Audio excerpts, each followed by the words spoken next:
Welcome to A edu. और ए edu के हमारे इस यूट्यूब चैनल में आप सभी का स्वागत है। तो हम लोग एनसीईआरटी इतिहास पढ़ रहे थे क्लास 6। कौन? क्लास 6, जिसमें प्राचीन भारत का इतिहास है, जिसमें अध्याय 5 तक हम लोगों ने देख लिया था, कंप्लीट देख लिया था। अध्याय 5 तक प्लेलिस्ट में है, उसे आप लोग आसानी से देख सकते हैं। ये हमारा अध्याय 6 है, छठा अध्याय है, और इस अध्याय का नाम है नए प्रश्न नए विचार। नए प्रश्न नए विचार। तो चलिए हम लोग शुरुआत करते हैं इसे। और सबसे पहले एक चीज़ याद रखेंगे कि लाइक ज़रूर करते रहें, क्योंकि बहुत इम्पोर्टेंट ये सभी वीडियो हैं। और इस तरह की वीडियो जो हैंड रिटन है और इतने डिटेल में यूट्यूब में नहीं बताया गया होगा, तो लाइक करें और कमेंट ज़रूर करें। जो लोग बिहार से बाहर के देख रहे हैं वे कमेंट करें, और साथ ही साथ जो लोग इसमें नए जुड़े हैं वे लोग सब्सक्राइब जरूर कर लें, चैनल को सब्सक्राइब कर लें, और अन्य दोस्तों के पास ज़रूर इसको शेयर करें ताकि उन्हें भी इसका फ़ायदा मिल सके। अन्य ग्रुप में भेजें, अन्य दोस्तों के पास भेजें। तो चलिए शुरुआत करते हैं इस नए अध्याय को, अध्याय 6, जिसका नाम है नए प्रश्न नए विचार। ये क्लास 6 का है, याद रखेंगे। क्लास 6 में केवल प्राचीन भारत का इतिहास है। किताब का नाम है हमारा अतीतवान। हमारा अतीतवान। कोई भी किताब पढ़ने की जरूरत नहीं है एनसीईआरटी की। बौद्ध धर्म के संस्थापक कौन थे? गौतम बुद्ध। बौद्ध धर्म के संस्थापक कौन थे? गौतम बुद्ध। गौतम बुद्ध के बचपन का क्या नाम था? सिद्धार्थ। तो गौतम बुद्ध के बचपन का नाम था सिद्धार्थ। गौतम बुद्ध का जन्म 2500 वर्ष पहले हुआ था। कब? 2500 वर्ष पहले।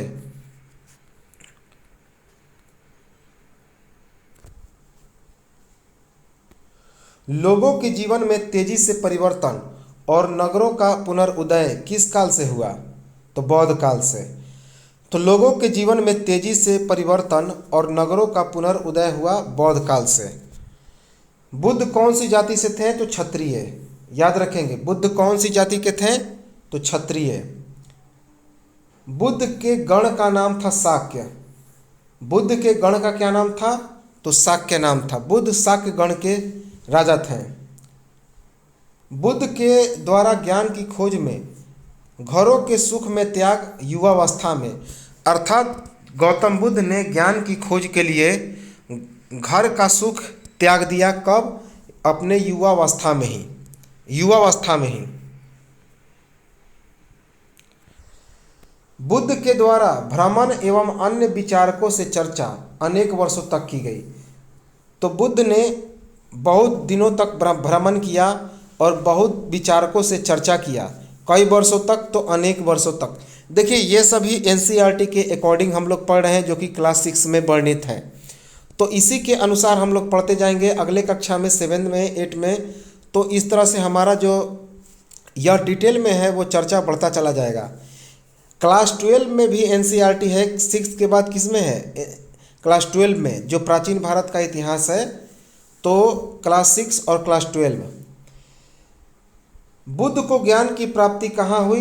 बोध गया में, जो कहाँ पे है? बिहार में, पीपल के पेड़ के नीचे। इसके बाद गौतम का नाम हो गया बुद्ध। तो बुद्ध को ज्ञान की प्राप्ति कहाँ पे हुई? गौतम बुद्ध को बोध गया में, जो कि बिहार में है। वहाँ पे पीपल के पेड़ के नीचे इन्हें ज्ञान की प्राप्ति हुई। और इसी के बाद गौतम का नाम क्या पड़ गया? तो बुद्ध पड़ गया। तो वास्तव में गौतम बुद्ध का नाम गौतम ही था, लेकिन ज्ञान प्राप्ति के बाद गौतम के साथ बुद्ध लग गया। और इनको ज्ञान की प्राप्ति बिहार में बोध गया में हुई, पीपल के पेड़ के नीचे। बुद्ध ने प्रथम उपदेश कहाँ पे दिया था? तो उत्तर प्रदेश में वाराणसी के निकट सारनाथ में। तो बुद्ध के द्वारा दिया गया जो प्रथम उपदेश था, कहाँ पर उपदेश दिया? तो उत्तर प्रदेश में वाराणसी के निकट पड़ता है सारनाथ। वहीं पे गौतम बुद्ध ने अपना पहला उपदेश दिया।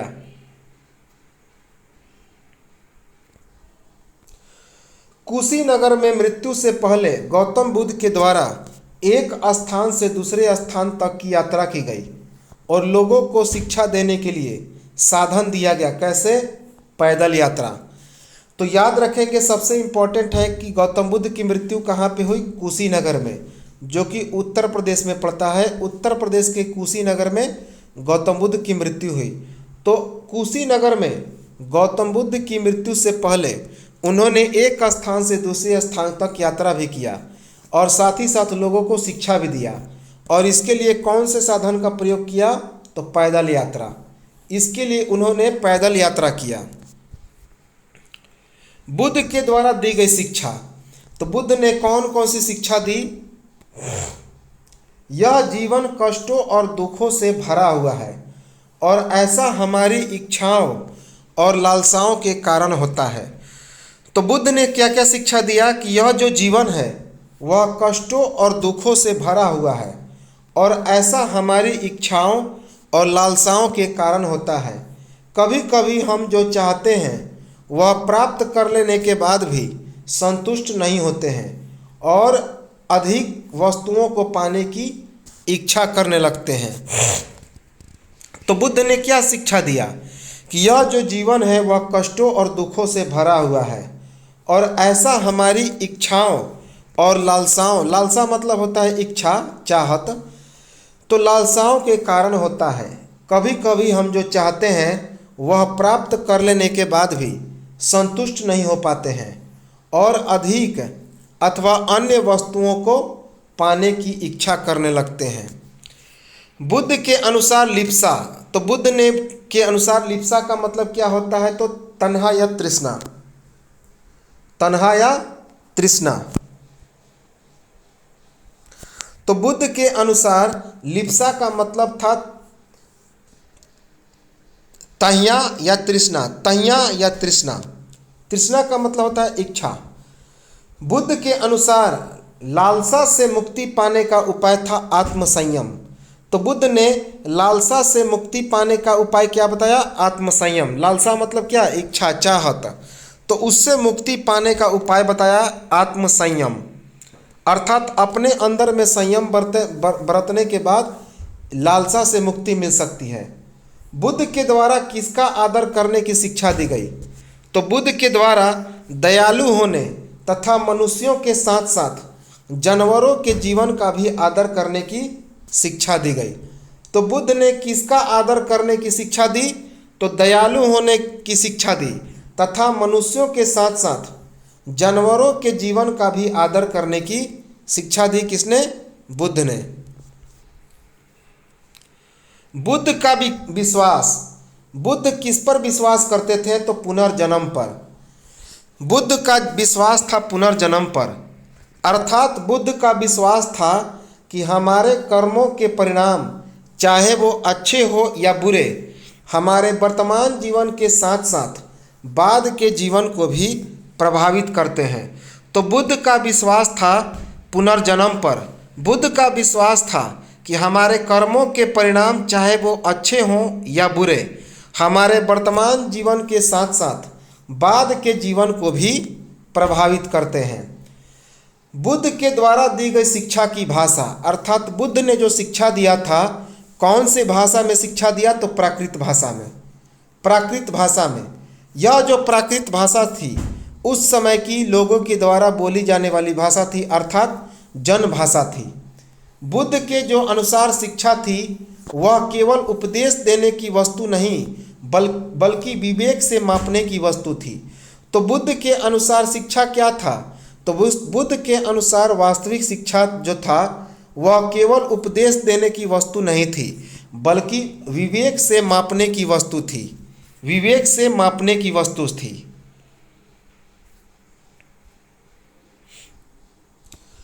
अब है कि योग दर्शन के संस्थापक कौन थे? महर्षि पतंजलि।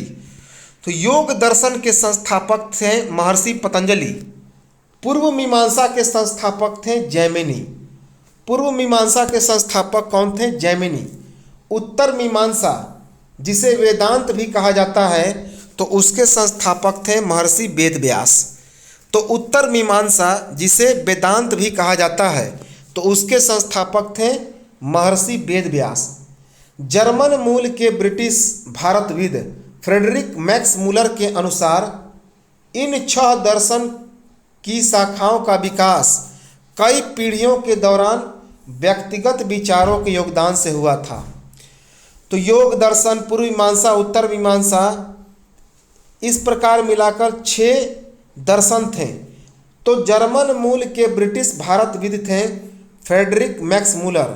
तो उनके अनुसार इन 6 दर्शन की शाखाओं का विकास कई पीढ़ियों के दौरान व्यक्तिगत विचारकों के योगदान से हुआ था। अब एक कहानी है बुद्धिमान भिखारी का, थोड़ा सा इसे हम लोग देख लें। तो बुद्धिमान भिखारी, यह वार्तालाप छांदोग्य उपनिषद नामक प्रसिद्ध उपनिषद की एक कहानी पर आधारित है। तो बुद्धिमान भिखारी क्या है? तो एक वार्तालाप है जो छांदोग्य उपनिषद नामक प्रसिद्ध उपनिषद की एक कहानी पर आधारित है। शौनक और अभिप्रातिरिन नामक 2 ऋषि सार्वभौम आत्मा की उपासना करते थे। तो 2 ऋषि थे, एक का नाम था शौनक और दूसरे का नाम था अभिप्रातिरिन। ये दोनों सार्वभौम आत्मा की उपासना करते थे। एक बार ज्यों ही वे भोजन मांगने लगे तो शौनक ने कहा, हम तुम्हें कुछ नहीं दे सकते, हम तुम्हें कुछ नहीं दे सकते। एक बार भिखारी ने इनसे भोजन मांगा तो शौनक ने कहा कि हम तुम्हें कुछ नहीं दे सकते। तो भिखारी ने पूछा, विद्वजन आप किसकी उपासना करते हैं? तो अभिप्रातिरिन ने उत्तर दिया, सार्वभौम आत्मा की। किसकी? सार्वभौम आत्मा की। ओह, इसका मतलब आप यह जानते हैं कि यह सार्वभौम आत्मा संपूर्ण विश्व में विद्यमान है। तो भिखारी ने क्या कहा? भिखारी ने कहा कि इसका मतलब आप जानते हैं कि यह जो सार्वभौम आत्मा है वही संपूर्ण विश्व में विद्यमान है। तो इन दोनों ऋषियों ने कहा कि हाँ हाँ हम यह जानते हैं, हाँ हाँ हम यह जानते हैं। भिखारी ने फिर पूछा, अगर यह सार्वभौम आत्मा संपूर्ण विश्व में विद्यमान है तो यह मेरे अंदर में भी विद्यमान है। तो अब बताइए कि मैं कौन हूँ? मैं कौन हूँ? मैं इस विश्व का एक भाग ही तो हूँ। तब उन्होंने कहा कि तुम सत्य बोलते हो युवा ब्राह्मण, तुम सत्य बोलते हो युवा ब्राह्मण। इसलिए हे ऋषियों, मुझे भोजन न देकर आप उस सार्वभौम आत्मा को भोजन देने से मना कर रहे हैं। तो भिखारी ने कहा कि इसलिए हे ऋषियों, मुझे भोजन न देकर आप उस सार्वभौम आत्मा को भोजन देने से मना कर रहे हैं। भिखारी की बात की सच्चाई जानकर ऋषियों ने उसे भोजन दे दिया। तो यही कहानी थी इस ब्राह्मण की वार्तालाप। उत्तर वैदिक कालीन विदुषी। अब उत्तर वैदिक काल में बहुत सारी स्त्रियां विद्वान भी थी। तो इस विद्वान स्त्रियों को क्या कहा जाता है? विदुषी कहा जाता है। तो उत्तर वैदिक काल की विदुषी कौन थी? तो एक का नाम था गार्गी। क्या नाम था? गार्गी। ये सबसे बड़ी विद्वान थी गार्गी। राज दरबार में होने वाले वाद विवाद में ये भाग लिया करती थीं। तो उत्तर वैदिक काल की सबसे महान विदुषी कौन थी? गार्गी। ये जो भी राज दरबार में वाद विवाद होता था तो उसमें ये भाग लिया करते थे। वाद विवाद और चर्चाओं में भाग लेने वाला निर्धन व्यक्ति कौन था? तो सत्यकाम जाबाल। तो जो उस समय वाद विवाद होता था और जो चर्चाएं होती थी तो उसमें भाग लेने वाला सबसे निर्धन व्यक्ति कौन था? तो उसका नाम था सत्यकाम जाबाल। सत्यकाम जाबाल। सत्यकाम का नाम उसकी दासी माँ जाबाल के नाम पर पड़ा। तो सत्यकाम की माँ कौन थी? तो एक दासी थी जिसका नाम था जाबाली। जिसका नाम क्या था? जाबाली। तो उसी के नाम पर सत्यकाम का नाम पड़ा सत्यकाम जाबाल।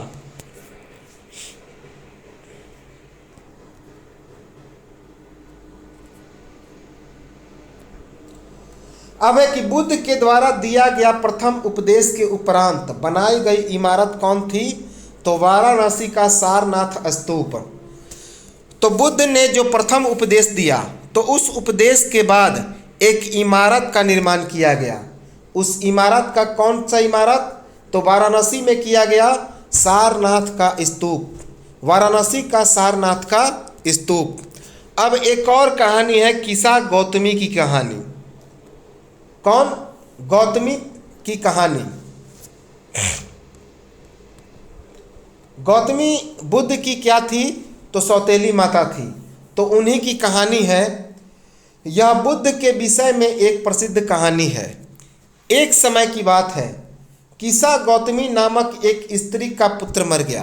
तो किस्सा गौतमी एक स्त्री थी, तो उसी की कहानी की इसमें चर्चा है। तो क्या कहानी है कि एक बार, यह बुद्ध के विषय में ही एक प्रसिद्ध कहानी है। तो इस कहानी में है कि एक समय की बात है, किस्सा गौतमी नामक एक स्त्री का पुत्र मर गया। इस बात से वह इतनी दुखी हुई कि वह अपने बच्चे को गोद में लिए नगर की सड़कों पर घूम घूम कर लोगों से प्रार्थना करने लगी कि कोई उसके पुत्र को जीवित कर दे। तो एक किस्सा गौतमी नामक एक स्त्री का पुत्र मर गया। तो इस बात से वह इतनी दुखी हुई कि वह अपने बच्चे को गोद में लेकर नगर की सड़कों पर घूम घूम कर लोगों से प्रार्थना करने लगी। क्या प्रार्थना करने लगी? कि कोई उसके पुत्र को जीवित कर दे। एक भूला व्यक्ति उसे बुद्ध के पास ले गया। तो एक भला व्यक्ति जो था उस स्त्री को किसके पास ले गया? गौतम बुद्ध के पास। बुद्ध ने कहा कि मुझे एक मुट्ठी सरसों के बीज ला कर दो। तो बुद्ध ने कहा कि मुझे एक मुट्ठी सरसों के बीज ला कर दो, मैं तुम्हारे पुत्र को जीवित कर दूंगा। किस्सा गौतमी बहुत प्रसन्न हो गई। किस्सा गौतमी क्या हुई? तो बहुत प्रसन्न हुई।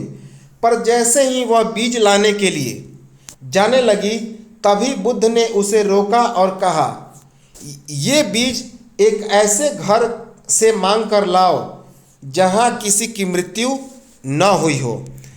तो जैसे ही किस्सा गौतमी बीज लाने के लिए जाने लगी, तो बुद्ध ने कहा कि रुको, ऐसे घर से बीज लाना जहां किसी की मृत्यु न हुई हो। तो ये बीज एक ऐसे घर से मांग कर लाओ जहां किसी की भी मृत्यु न हुई हो।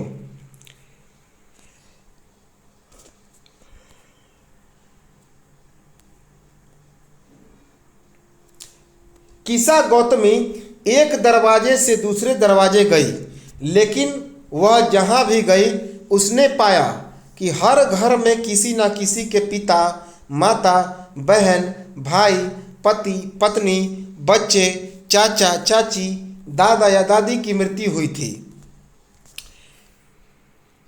तो इस प्रकार उसे ज्ञान की प्राप्ति हो गई और उसे एहसास हो गया कि जो एक बार मर जाता है वह जिंदा वापस नहीं आता।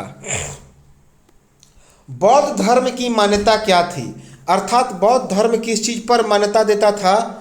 कि मृत्यु के बाद शरीर के बाहर आत्मा का निकलना। तो अभी हमने क्या बताया था? बुद्ध का विश्वास था पुनर्जन्म पर। तो वही मान्यता थी बुद्ध का कि मृत्यु के बाद भी शरीर के बाहर आत्मा निकलता है। आत्मा सार्वभौम आत्मा ब्रह्म का ही दूसरा रूप है। तो बौद्ध धर्म का मानना था कि यह जो आत्मा या सार्वभौम आत्मा है वह ब्रह्म का ही एक दूसरा रूप है। अब है उपनिषद। उपनिषद क्या है? तो उपनिषद का शाब्दिक अर्थ है गुरु के समीप बैठना। तो उपनिषद का शाब्दिक अर्थ क्या है? गुरु के समीप बैठना। तो उपनिषद जो है आत्मा और सार्वभौमिक आत्मा के विचारों का संकलन है। उत्तर वैदिक ग्रंथों का हिस्सा है। इन ग्रंथों में अध्यापकों और विद्यार्थियों के बीच बातचीत का संकलन है। प्रायः ये जो विचार हैं सामान्य वार्तालाप के रूप में हैं। कैसे है? सामान्य वार्तालाप के रूप में। तो उपनिषद का शाब्दिक अर्थ क्या होता है? गुरु के समीप बैठना। और यह आत्मा और सार्वभौमिक आत्मा के विचारों का संकलन है। उत्तर वैदिक ग्रंथों का यह क्या है, एक हिस्सा है। कौन? उपनिषद। इन ग्रंथों में अध्यापकों और विद्यार्थियों के बीच बातचीत का संकलन है। प्रायः ये विचार सामान्य वार्तालाप के रूप में है। कैसे? सामान्य वार्तालाप के रूप में, अर्थात बातचीत के रूप में।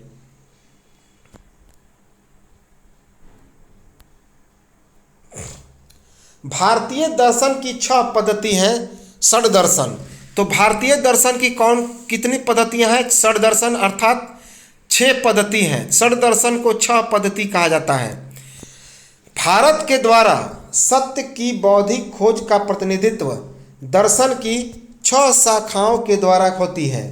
तो भारत के द्वारा सत्य की बौद्धिक खोज का प्रतिनिधित्व दर्शन की 6 शाखाओं के द्वारा हुई।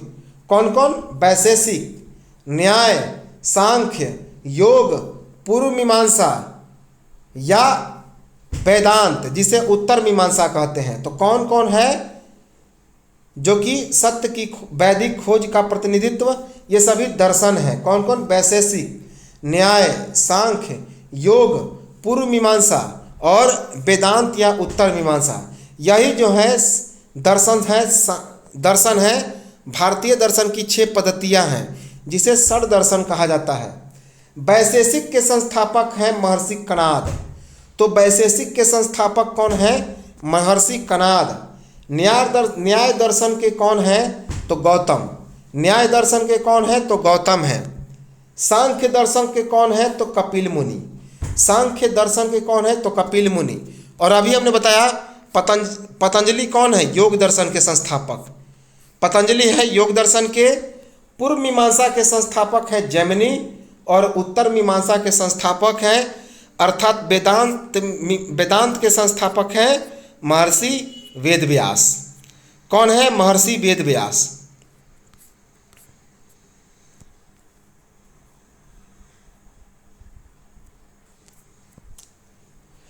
अब है कि सत्य काम जाबाल के गुरु कौन थे? तो गौतम नामक एक ब्राह्मण थे। सत्य काम जाबाल के गुरु थे गौतम नामक एक ब्राह्मण, जो अपने समय के एक प्रसिद्ध विचारक हुआ करते थे। कौन थे? अपने समय के प्रसिद्ध विचारक थे।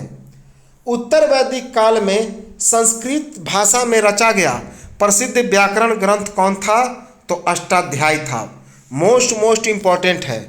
तो उत्तर वैदिक काल में संस्कृत भाषा में रचा गया प्रसिद्ध व्याकरण ग्रंथ कौन था? अष्टाध्यायी। तो इससे कई प्रश्न निकल कर आते हैं, जैसे कि सबसे पहले अष्टाध्यायी क्या है? तो एक व्याकरण ग्रंथ है। दूसरा प्रश्न बनता है कि अष्टाध्यायी की रचना किस भाषा में की गई? तो संस्कृत भाषा में। किस काल में लिखा गया? उत्तर वैदिक काल में। उत्तर वैदिक काल में अष्टाध्यायी में 8 अध्याय। अष्टाध्यायी में कितने अध्याय हैं? तो 8 अध्याय। इसकी रचना किसने की है? तो व्याकरण आचार्य पाणिनि ने। व्याकरण आचार्य पाणिनि ने। तो एक और प्रश्न बन गया कि अष्टाध्यायी जैसा कि नाम से स्पष्ट है, इसमें कितने अध्याय हैं? तो 8 अध्याय। इसकी रचना किसने की है? तो पाणिनि ने, जो क्या है? तो एक व्याकरण के आचार्य हैं, व्याकरणाचार्य हैं। स्वरों तथा व्यंजनों को एक विशेष क्रम में रखकर उनके आधार पर सूत्रों की रचना किसने किया है? पाणिनि ने। तो स्वरों तथा व्यंजनों को एक विशेष क्रम में रखकर उनके आधार पर सूत्रों की रचना किसने की है? पाणिनि ने। बीजगणित के सूत्रों का प्रयोग करके संस्कृत भाषा के प्रयोग के नियम लघु सूत्रों की रचना किसने की? तो पाणिनि ने। तो बीजगणित के सूत्रों का प्रयोग करके संस्कृत भाषा के प्रयोग के नियम जिसका नाम है लघु सूत्र। क्या नाम है? लघु सूत्र। इसमें लगभग 3000 रचनाएं हैं। कितने? 3000 सूत्र हैं। तो इसकी रचना किसने किया? तो पाणिनि ने। किसने किया है? तो पाणिनि ने। जैन धर्म के संस्थापक कौन थे? तो जैन धर्म के संस्थापक थे जैन धर्म के 24वें और अंतिम तीर्थंकर वर्धमान महावीर। तो जैन धर्म के 24वें और अंतिम तीर्थंकर वर्धमान महावीर ने जैन धर्म की स्थापना किया। जैन धर्म की स्थापना किया।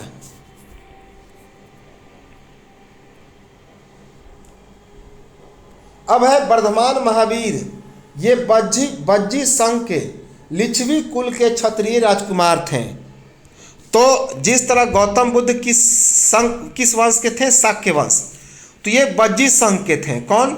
वर्धमान महावीर बज्जी संघ के लिच्छवी कुल के ये क्षत्रिय राजकुमार थे। वर्धमान महावीर के द्वारा गृह त्याग कब किया गया? तो 30 वर्ष की उम्र में, और उसके बाद ये जंगल में रहने लगे। तो वर्धमान महावीर ने घर का त्याग कब किया? 30 वर्ष की उम्र में, और उसके बाद ये जंगल में रहने लगे। और गौतम बुद्ध ने 29 वर्ष की उम्र में गृह त्याग किया था।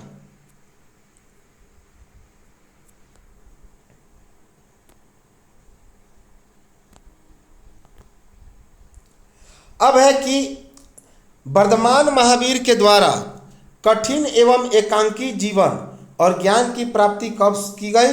12 वर्ष की तपस्या के बाद। तो 12 वर्ष की तपस्या के बाद वर्धमान महावीर की एक कठिन और एकांकी जीवन के साथ साथ ज्ञान की प्राप्ति हुई।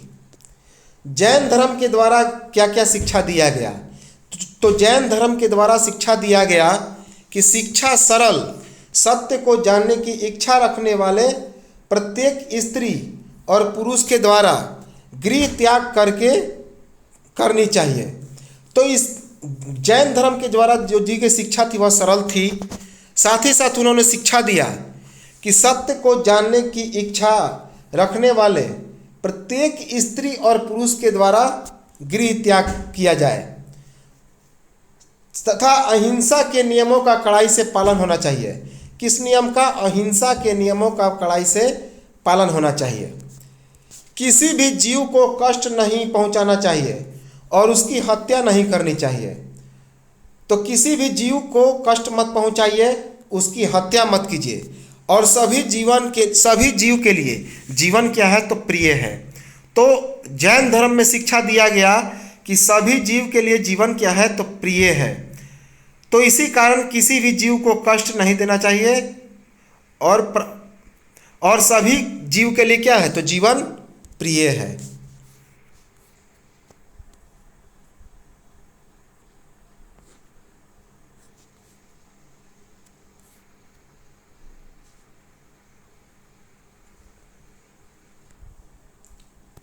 अब है कि जैन धर्म में गृह त्याग कर घर घर भिक्षा मांगने वाले लोग क्या कहलाते हैं?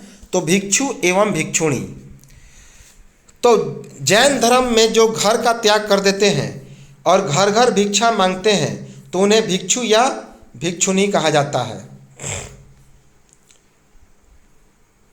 वर्धमान महावीर के द्वारा दी गई शिक्षा की भाषा कौन थी? तो प्राकृत, जो कि आम जन की बोलचाल की भाषा थी।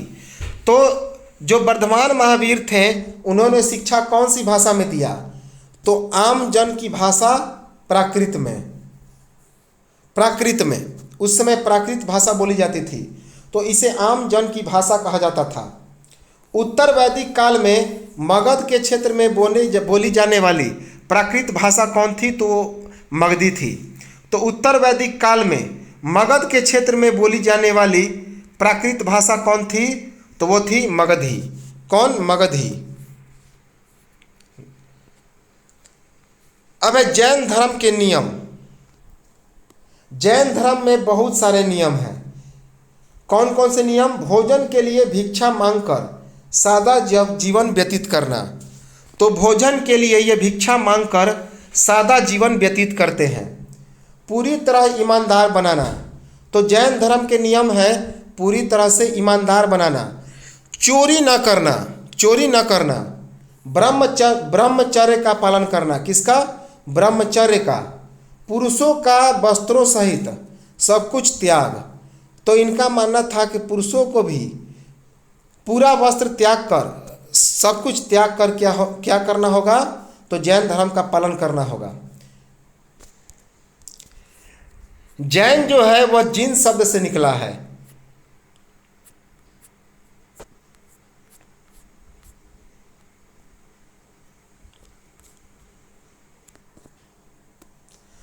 तो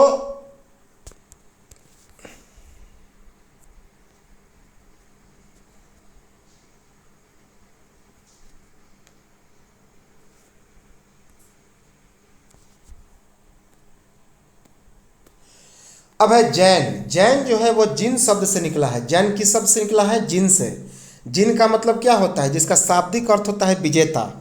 जिन का शाब्दिक अर्थ क्या होता है? विजेता। याद रखेंगे।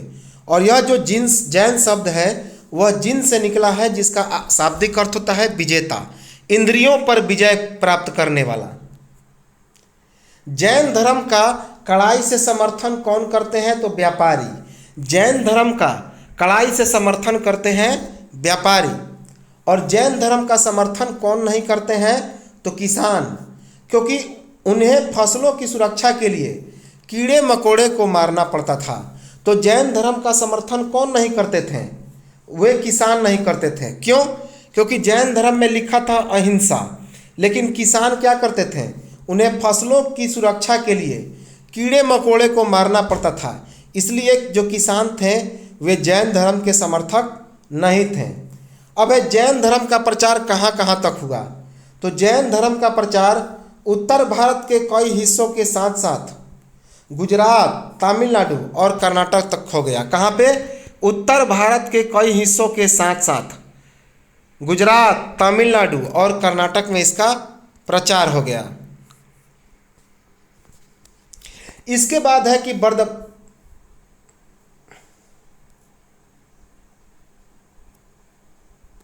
वर्तमान रूप में उपलब्ध जैन धर्म की शिक्षाएं। तो वर्तमान रूप में जैन धर्म की जो शिक्षाएं हैं वे किस रूप में उपलब्ध हैं? तो लगभग 1500 वर्ष पूर्व गुजरात में वल्लभी नामक स्थान पर लिखी गई। तो याद रखेंगे कि जो वर्तमान रूप है जो जैन उसमें जैन धर्म की शिक्षाएं कैसे लिखी गई है? तो लगभग 1500 वर्ष पहले गुजरात में वल्लभी नामक स्थान पर लिखी गई। किस स्थान पर? वल्लभी। कहाँ पे है? गुजरात में। कब? लगभग 1500 वर्ष पहले। महावीर तथा बौद्ध धर्म दोनों का विचार क्या था?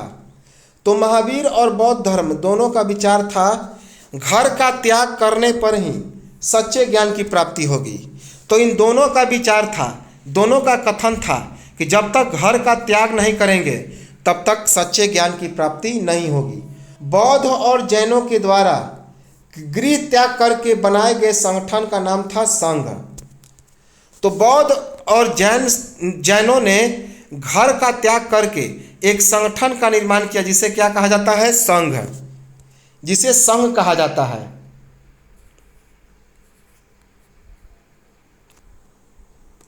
अब है कि बौद्ध भिक्षुओं के लिए बनाए गए नियमों का वर्णन किस किताब में है?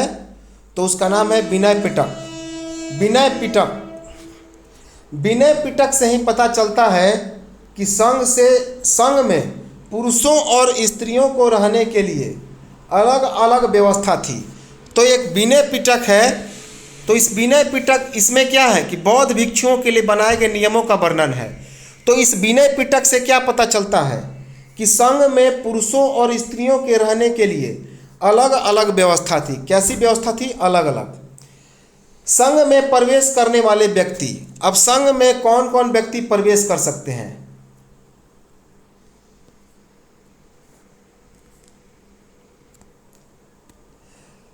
तो संघ में कौन कौन से व्यक्ति प्रवेश कर सकते थे? तो सभी लोग, जिसमें बच्चे, दास, कर्जदार, स्त्री आदि सभी थे। तो संघ में प्रवेश करने वाले व्यक्ति कौन कौन होते थे? तो सभी लोग प्रवेश कर सकते थे, सभी लोग। अब इसमें बच्चे भी हो सकते थे, दास भी, कर्जदार भी और स्त्री भी इत्यादि।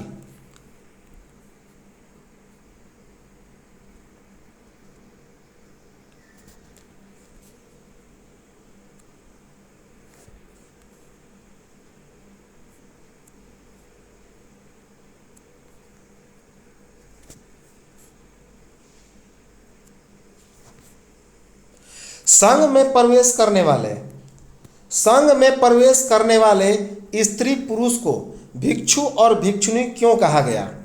तो संघ में प्रवेश करने वाले स्त्री और पुरुष वाले को भिक्षु और स्त्री को भिक्षुनी कहा गया। इसका क्या कारण था? इसका कारण था कि वे सादा जीवन व्यतीत करते थे। क्या करते थे? सादा जीवन व्यतीत करते थे। इनका अधिकांश समय ध्यान करने में ही व्यतीत होता था। तो इनका अधिकांश समय किसमें व्यतीत होता था? ध्यान करने में। दिन के एक निश्चित समय में शहरों तथा गांवों में जाकर ये भिक्षा की मांग करते थे। तो दिन के समय एक निश्चित समय में ये जो भिक्षु और भिक्षुनी थे वे शहरों और गांवों में जाकर भिक्षा की मांग करते थे।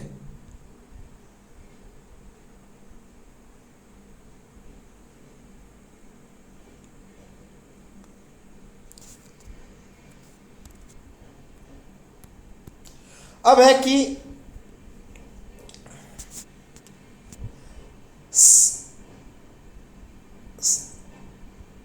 संघ में प्रवेश करने वाले स्त्री और पुरुष को भिक्षा और भिक्षु और भिक्षुनी कहने का कारण था ये सादा जीवन व्यतीत करते थे। अधिकांश समय इनका ध्यान में मग्न था।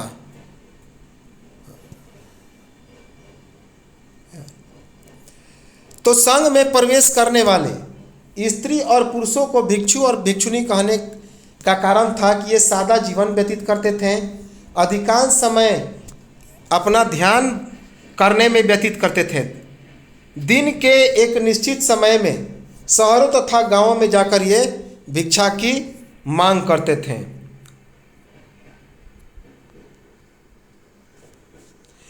अब है कि साधु भिखारी के लिए कौन सा शब्द प्रयुक्त होता था? भिक्षुनी एवं भिक्षु। तो साधु और भिखारी के लिए एक प्राकृत शब्द का इस्तेमाल होता था। कौन कौन? भिक्षु और भिक्षुनी। भिक्षु और भिक्षुनी। भिक्षु और भिक्षुनी का कार्य क्या था? तो भिक्षु और भिक्षुनी का कार्य था आम लोगों को शिक्षा देना। किसे? आम लोगों को शिक्षा देना, एक दूसरे की सहायता करना, बैठक करके किसी तरह की आपसी लड़ाई का निपटारा नहीं करना। तो आम लोगों को शिक्षा देना, एक दूसरे को सहायता करना, बैठक करके किसी तरह की आपसी लड़ाई का समाधान करना। अब है कि संघ में प्रवेश करने वाले व्यक्ति कौन कौन होते थे? संघ में प्रवेश करने वाले व्यक्ति कौन कौन होते थे? तो ब्राह्मण, क्षत्रिय, व्यापारी, मजदूर, नाई, गणिकाय। दासियों को गणिकाय कहा जाता था और दास। तो गणिकाय और दास, ब्राह्मण, क्षत्रिय, व्यापारी, मजदूर, ये सभी संघ में प्रवेश करने वाले व्यक्ति थे। अब है कि इनमें से कई लोगों ने बुद्ध की शिक्षाओं के विषय में लिखा तथा कुछ लोगों ने संघ में अपने जीवन के विषय में मुहर की विविधताओं की जमानत थे। तो इसमें सुंदर कविताओं की भी रचना की। तो इनके विषय में सुंदर कविताओं की रचना भी की गई। अब है जैन धर्म की भिक्षु। जैन धर्म में उसी भिक्षु को क्या कहा जाता है? भिक्षु।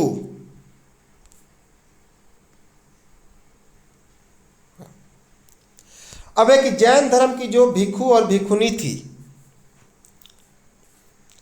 वे पहाड़ों पर काट कर बनाई गई एक गुफा था। तो जैन धर्म की भिक्षु भिक्षुनी की पहाड़ों को काट कर एक गुफा का निर्माण किया गया। क्या नाम है? तो वर्तमान महाराष्ट्र में कार्ले में। कहाँ पे? वर्तमान महाराष्ट्र में कार्ले में। चिनुक की बात, भिक्षु की बात की जाए तो भिक्षुनी इन शरणों में रहकर ध्यान किया करते थे। भिक्षुनी कौन थे? तो जो भिक्षुनी पकड़ा गई थी तो उनके शरणों में रहकर क्या करते थे? तो ध्यान किया करते थे।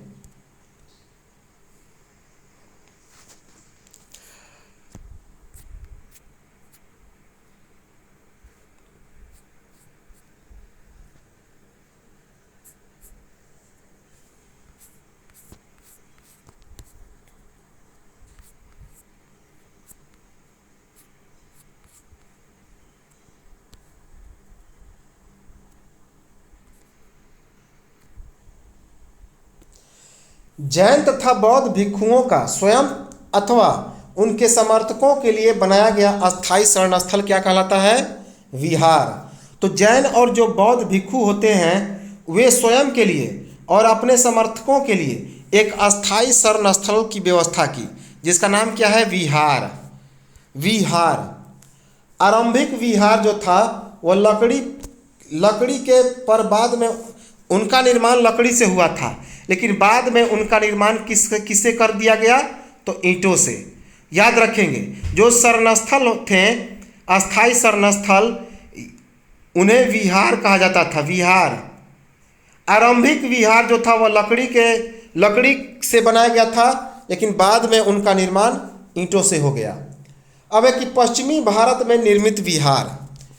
पश्चिमी जो भारत है उसमें विहार को पहाड़ियों को खोद कर बनाया गया है। कैसे बनाया गया? पहाड़ियों को खोद कर।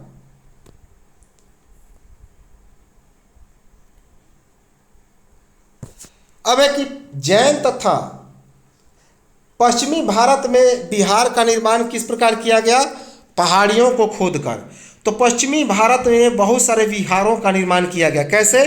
पहाड़ियों को खोदकर। जैन तथा बौद्ध भिक्षुओं के द्वारा उपदेश दिया गया। कब? पूरे साल।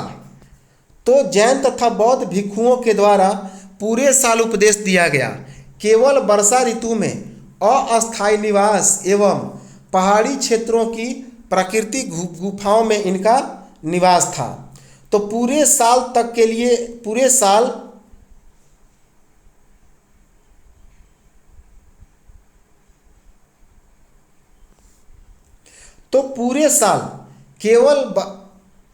पूरे साल खास करके केवल वर्षा ऋतु में अस्थायी इनका निवास होता था एवं पहाड़ी क्षेत्रों की प्राकृतिक गुफाओं में ये निवास करते थे। अब है कि बुद्ध के अनुयायियों का भिक्षुनी की श्रेणी में प्रवेश करने पर त्याग दिया गया। क्या क्या? तो बुद्ध के अनुयायी भिक्षुनी की श्रेणी में जब प्रवेश कर जाते थे तो उन्हें अपना वर्ण, श्रेणी और परिवार तीनों को त्याग देना पड़ता था। तो बुद्ध के अनुयायियों का भिक्षुनी की श्रेणी में प्रवेश करने पर क्या क्या त्याग किया जाता था? तो अपना वर्ण, श्रेणी और परिवार सब कुछ त्याग देना पड़ता था। अब है विहार का निर्माण। तो विहार से ही विहार नाम पड़ा है। तो इसका निर्माण प्रायः किसी धनी व्यापारी, राजा अथवा भूस्वामी के द्वारा दी गई दान की भूमि पर की गई है। तो इनका निर्माण प्रायः किसी धनी व्यापारी, राजा अथवा भूस्वामी के द्वारा दी गई धान की भूमि पर की गई है। ये स्थानीय व्यक्ति भिक्षु भिक्षुनियों के लिए भोजन, वस्त्र तथा दवाइयाँ लेकर आते थे, जिसके बदले ये जो हेडमास्टर, इसके बदले ये भिक्षु भिक्षुनी लोगों को क्या किया करते थे? तो शिक्षा देते थे। इसके बदले में जो भिक्षु और भिक्षुनी होते थे लोगों को शिक्षाएं देते थे। अब है आश्रम व्यवस्था। आश्रम व्यवस्था का क्या अर्थ है? तो आश्रम व्यवस्था का अर्थ था कि लोगों के द्वारा रहने तथा ध्यान केंद्रित करने के लिए प्रयोग में आने वाला स्थान नहीं, बल्कि जीवन का एक चरण। तो आश्रम व्यवस्था का अर्थ क्या था? जीवन का एक चरण। और इसका अर्थ क्या नहीं था? इसका अर्थ नहीं था लोगों के द्वारा रहने तथा ध्यान केंद्रित करने के लिए प्रयोग में आने वाले स्थान। आश्रम व्यवस्था के चरण।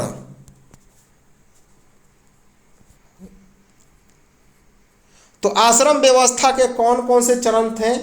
तो 6 चरण थे। कौन कौन? पहला है ब्रह्मचर्य।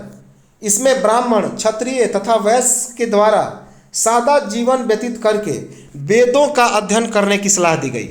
तो ब्रह्मचर्य में ब्राह्मण, क्षत्रिय तथा वैश्यों के द्वारा सादा जीवन व्यतीत करके वेदों का अध्ययन करने की चर्चा दी गई। इसके बाद गृहस्थ। इसके बाद क्या होगा? गृहस्थ। विवाह करके गृहस्थ जीवन व्यतीत करना, यह भी क्या है? तो आश्रम व्यवस्था का चरण है। तो पहला ब्रह्मचर्य, दूसरा गृहस्थ। दूसरा क्या है? गृहस्थ, जिसमें विवाह करके गृहस्थ जीवन को व्यतीत करना होता था। तीसरा है वानप्रस्थ। तीसरा क्या है? वानप्रस्थ। तो जंगल में रहकर साधना करने को ही वानप्रस्थ कहा जाता है। जंगल में रहकर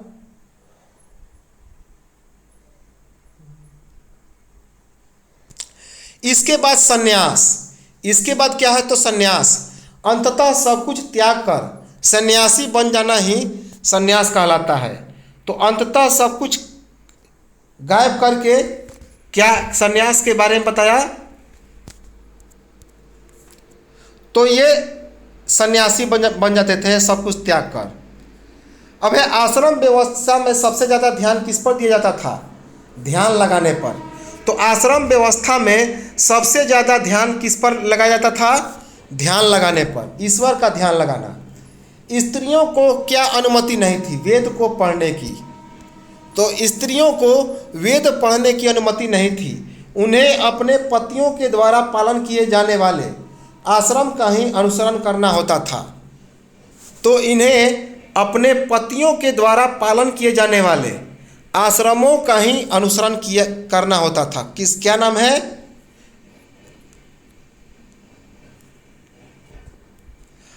अब है कि ईरानी या फारसी पैगंबर कौन थे? तो जरथुष्ट्र। याद रखेंगे, ईरानी या फारसी पैगंबर का क्या नाम था? जरथुष्ट्र। जरथुष्ट्र की शिक्षाओं का संकलन किसमें किया गया है? तो जरथुष्ट्र की शिक्षाओं का संकलन किया गया है जेंद अवेस्ता नामक ग्रंथ में। क्या नाम है इसका? जेंद अवेस्ता। जेंद अवेस्ता की भाषा तथा इसमें वर्णित रीति रिवाज में क्या समानता थी? जेंद अवेस्ता की भाषा तथा इसमें वर्णित रीति रिवाज में क्या क्या समानता थी? तो वेदों की भाषा और रीति रिवाजों से। तो जो वेदों की भाषा थी और रीति रिवाज थे, ये सभी एक ही सुर में बनाया गया था। जरथुष्ट्र ने मूल शिक्षा दिया और उसका सूत्र क्या है? तो इसे हम लोग देखें तो जरथुष्ट्र के द्वारा दी गई शिक्षा का मूल सूत्र क्या था?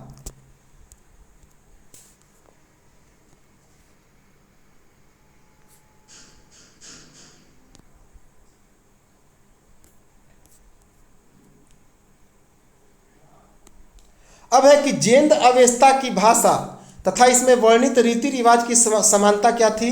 ये दोनों ही वेदों की भाषा थी और दोनों का ही निर्माण रीति रिवाजों से हुआ है। तो जेंद अवेस्ता की भाषा तथा इसमें वर्णित रीति रिवाज की भाषा है। रीति रिवाज में क्या समानता है? तो इनमें वेदों की भाषा और रीति रिवाजों से समानता स्पष्ट होती है। किसमें? तो वेदों की भाषा और रीति रिवाजों से। अब है कि जरथुष्ट्र के द्वारा लाई गई मूल शिक्षा का सूत्र क्या है? तो जरथुष्ट्र के द्वारा मूल शिक्षा का सूत्र है कि सद विचार। सद का मतलब होता है विचार। इसके बाद होता है सद का मतलब होता है वचन और तीसरा सद का मतलब होता है कार्य। तीसरा सद का मतलब क्या होता है? कार्य।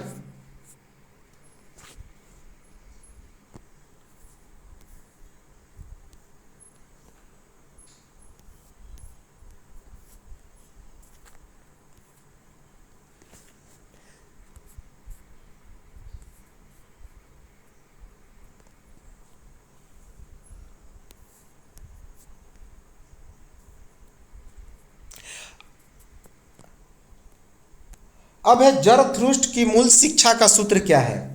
तो जरथुष्ट्र के द्वारा शिक्षा दिया गया उसका सूत्र क्या है? तो उसका सूत्र है सद विचार, सद वचन तथा सद कार्य। क्या है सूत्र? सद विचार अर्थात अच्छा विचार, अच्छा वचन और अच्छा कार्य। अब है भारत में जरथुष्ट्रवादी अर्थात पारसी धर्म का प्रचार कहाँ पे हुआ है? तो भारत में जरथुष्ट्रवादी अर्थात पारसी धर्म का प्रचार कहाँ कहाँ पे किया गया? गुजरात और महाराष्ट्र के तटीय नगरों में।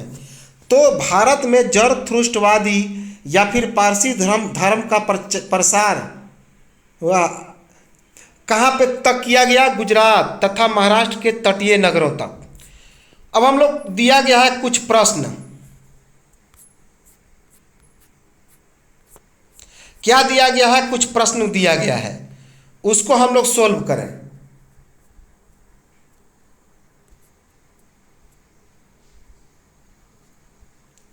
यह है आओ याद करें। क्या है प्रश्न? आओ याद करें। इसमें पहला प्रश्न है कि बुद्ध ने लोगों तक अपने विचारों का प्रसार करने के लिए किन किन बातों का जोर दिया। तो अभी हमने बताया कि बुद्ध ने अपने विचारों का प्रसार करने के लिए किन किन बातों पर जोर दिया। तो उसे अभी वीडियो जब आप लोग सुनेंगे तो इसका डिटेल में चर्चा आप लोग आसानी से मिल जाएगा, और उसके बाद चाहेंगे तो ये एक बहुत बढ़िया टॉपिक बनेगा। अब है दूसरा, सही और गलत का वाक्य बनाओ। सही और गलत का वाक्य बनाओ। पहला है कि बुद्ध ने पशु बलि को बढ़ावा दिया। बुद्ध ने पशु बलि को बढ़ावा दिया, ये क्या है? तो गलत है। बुद्ध द्वारा प्रथम उपदेश सारनाथ में देने के कारण इस जगह के बहुत महत्व है। तो सही है कि बुद्ध ने अपना प्रथम उपदेश कहाँ पे दिया था? तो सारनाथ में, और इसी कारण इस जगह का बहुत ज़्यादा महत्व है। इस जगह क्या है? बहुत ज़्यादा महत्व है। तो ये दूसरा क्या है कि बुद्ध के द्वारा प्रथम उपदेश सारनाथ में देने के कारण इस जगह का बहुत महत्व है। बुद्ध ने पहला उपदेश कहाँ पे दिया था? सारनाथ में। कहाँ पे है सारनाथ? उत्तर प्रदेश के वाराणसी के निकट है सारनाथ। तीसरा है कि बुद्ध ने शिक्षा दी कि कर्म का हमारे जीवन पर कोई प्रभाव नहीं पड़ता। तो बुद्ध ने तीसरा शिक्षा दिया था कि कर्म का हमारे जीवन पर बहुत अच्छा प्रभाव पड़ता है, जैसा कर्म वैसा हमारा प्रभाव पड़ेगा। तो ये तो गलत है। ये क्या है? गलत है। इसके बाद है कि बुद्ध ने बोध गया में ज्ञान प्राप्त किया। बिल्कुल सही। पीपल के वृक्ष के नीचे बुद्ध ने ज्ञान की प्राप्ति की, और इसके बाद ये बौद्ध कहलाए। तो बुद्ध ने बोध गया में ज्ञान की प्राप्ति किया। सही है। इसके बाद उपनिषदों के विचारकों का मानना था कि आत्मा और ब्रह्म वास्तव में एक ही है। तो उपनिषदों के विचारकों का क्या मानना था? कि आत्मा और जो ब्रह्म है वे वास्तव में एक ही हैं। तो बिल्कुल सही है।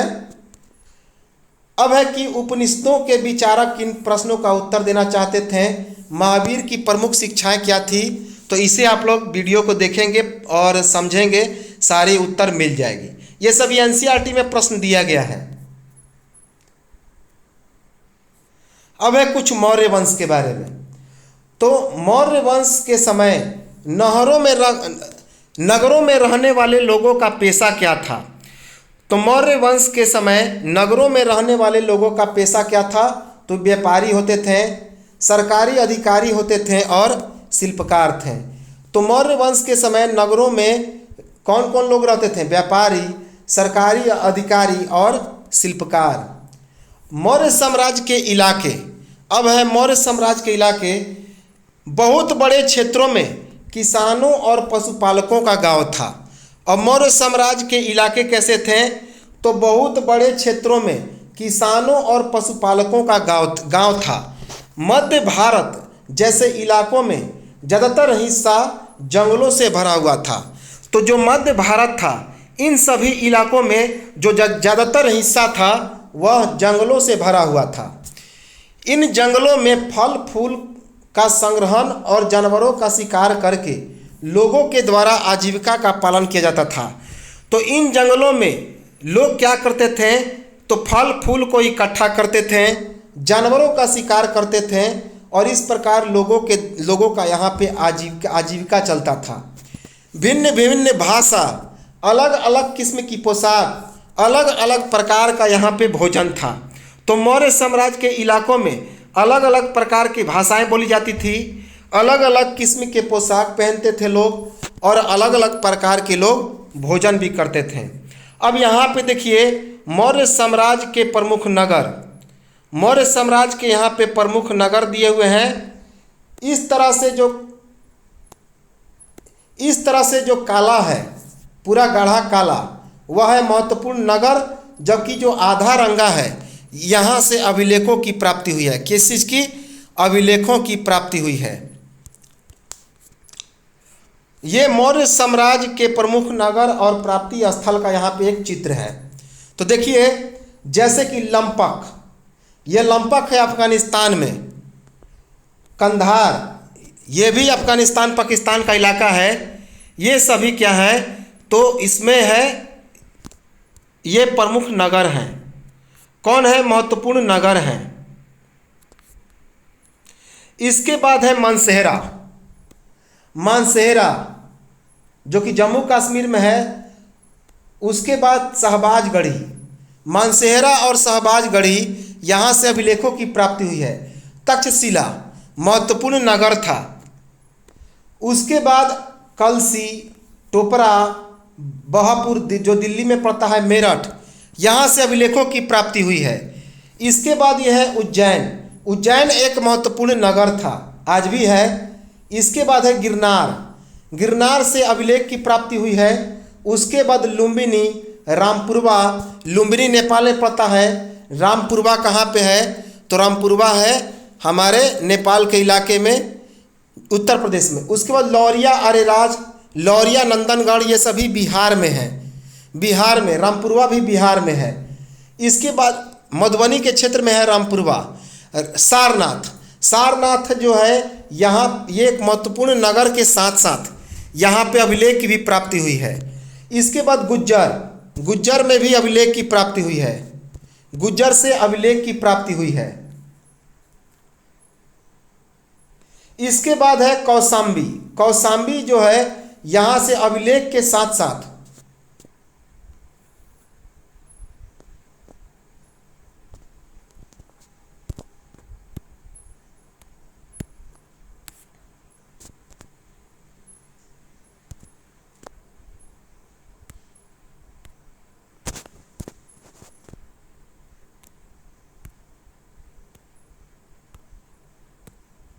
तो जो कौशाम्बी है, कौशाम्बी में अभिलेख के साथ साथ यह एक अभिलेख की प्राप्ति हुई है, साथ साथ ये एक महत्वपूर्ण नगर भी है। इसके बाद इलाहाबाद, इलाहाबाद में भी अभिलेख से प्राप्ति हुई है। रूपनाथ जो कि मध्य प्रदेश में है, यहाँ से अभिलेख की प्राप्ति हुई है। सांची से अभिलेख की प्राप्ति हुई है। सांची जो कि मध्य प्रदेश में है, वहाँ पर स्तूप है। पनगुरिया बहुत महत्वपूर्ण नगर है, जहाँ से अभिलेख की प्राप्ति हुई है। पनगुरिया जो कि मध्य प्रदेश के इलाके में पड़ता है। इसके बाद यहाँ पे देखिए, ये है सोपारा और सन्नाती। ये दोनों कर्नाटक के इलाके में पड़ता है, सोपारा और सन्नाती, जो कि महत्वपूर्ण नगर है। सन्नाती, मस्की, मस्की महाराष्ट्र में पड़ता है। मस्की गोवा और महाराष्ट्र के क्षेत्र में, जहाँ से भी महत्वपूर्ण अभिलेख की प्राप्ति हुई। एरागुड्डी, ब्रह्मगिरी कर्नाटक में है। कर्नाटक का बहुत महत्वपूर्ण पहाड़ है एरागुड्डी, जो कि तमिलनाडु में है। तमिलनाडु और आंध्र प्रदेश के इलाके में पड़ता है, यहाँ से भी अभिलेख की प्राप्ति हुई है। उसके बाद कलिंग, उड़ीसा का महत्वपूर्ण नगर है, जहाँ पे अशोक का क्या है, युद्ध का क्षेत्र है। धौली उत्तराखंड में पड़ता है, धौली, जहाँ से अभिलेख की प्राप्ति हुई है। और ये देखिए बंगाल की खाड़ी है, और इधर है अंडमान निकोबार, अंडमान निकोबार द्वीप समूह। तो ये एनसीईआरटी के द्वारा लिया गया एक पिक्चर है, जो कि चैप्टर 6 में दिया गया है। कौन? चैप्टर 6 में। और इधर है देखिए लक्षद्वीप, इधर कौन सा है? लक्षद्वीप है। तो ये तो थे हमारे छठा चैप्टर, बहुत इंपॉर्टेंट है। एक एक चीज़ को हमने बारीकी से पढ़ लिया। कंप्लीट एनसीईआरटी का यह छठा चैप्टर हमारा जो कि समाप्त हो गया। एनसीईआरटी का यह इतिहास का चैप्टर है। तो चलिए, और निश्चित तौर पे इस वीडियो को बार बार देखें। बार बार देखने से और बार बार सुनने से ये चीज़ें आपको आसानी से दिमाग में फिट बैठ जाएगी। 2-3 बार वीडियो को जब इसे आप लोग देखेंगे तो बहुत आसानी से ये चीज़ें दिमाग में आ जाएगी। तो चलिए मिलते हैं हम लोग नेक्स्ट वीडियो में। और देखिए, वर्ल्ड ज्योग्राफी की सीरीज चल रही है, तो लगातार वर्ल्ड ज्योग्राफी की सीरीज चल रही है। तो इसमें हम लोग आगे देखने जा रहे हैं पूरे विश्व की स्थानीय पवनों को, जो कि बहुत ही महत्वपूर्ण है, जहां से हर एग्जाम में लगभग 1-2 प्रश्न पूछा जाता है विश्व की महत्वपूर्ण स्थानीय पवनों से। बहुत इंपॉर्टेंट है, देखना ना भूलें। तो जुड़े रहें हमारे साथ एएडू के साथ, और इस तरह की महत्वपूर्ण वीडियो को देखते रहें। तो चलिए मिलते हैं हम लोग नेक्स्ट वीडियो में, तो और चर्चा करेंगे अध्याय 7 का, और वर्ल्ड ज्योग्राफी में चर्चा करेंगे वर्ल्ड की पवनों के बारे में, स्थानीय पवनों के बारे में, जिसमें चिनूक, फॉन, नॉर्वेस्टर, इन सभी बहुत सारी हवाएं हैं, लू। तो चलिए मिलते हैं हम लोग नेक्स्ट वीडियो में, तब तक नमस्कार, जय हिंद।